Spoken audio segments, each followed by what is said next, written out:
আপনার এখানে মোট কতজন শ্রমিক কাজ করে? 5 জন। 5 জন শ্রমিক কাজ করে। এই 5 জন শ্রমিক আপনার এখানে কাজ করার পরে তাদের ফ্যামিলি তো এই টাকার উপরই চলে নাকি? হুম। এই টাকার পরে নির্ভর। ব্যবসা মনে করেন যে লস কাটি কাটি দিন কিছু আগের মতন ব্যবসা নাই। আগের মতো ব্যবসা নাই? না, আগে কেমন ব্যবসা হতো? আগে ভালোই হতো। তাও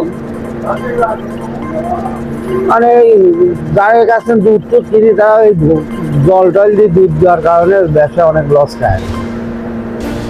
কারণ এই জন্য দিনা টেনে গেছি, মনে করছি ইট বাড়া গেলি পরে জমি টমি বেশি ব্যবসা বাদ দিই কমা ফেলা তো। আপনাদের তো এটা পৈতৃক ব্যবসা। হ্যাঁ। পৈতৃক ব্যবসা না? এই ব্যবসাটা তো আপনি ভালো বোঝেন। লসটা কেন হয়? লস হলে যারা দুধ কিনি তারা জল দিয়ে দুধ টুধ দেশে, এর জন্য। মানে দুধের ভিতরে পানি ঢোকায় দুধকে নষ্ট করে ফেলে। হ্যাঁ, মানে দুধ ধরেন 2500 টাকা কিনা, তারপরেও জল দেয়, দুধ কিনি কি করবো। আর সেই জন্য ব্যবসার সঙ্গে মোটামুটি বাদ দেওয়া চিন্তা হবে। আর এই জল দিয়া দুধ জ্বালানোর পরে দুধের মান কমে যায়। হ্যাঁ, মান কমে যায়।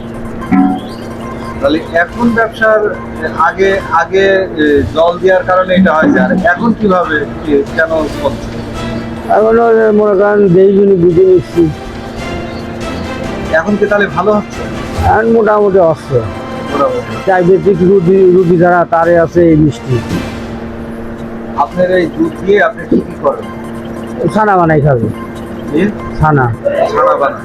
এই ছানা আপনাদের কাছ থেকে কারা নিয়ে যায়? ওই দোকানে বিক্রি করি, কোথায় কোথায়? কুষ্টিয়া, মেহেরপুর, আর আর মনে করেন যে ওই 5 গ্রাম বিক্রি করা এইসব এলাকায়। আজ কত বছর যাবত আপনি এই ব্যবসা শুরু করেছেন?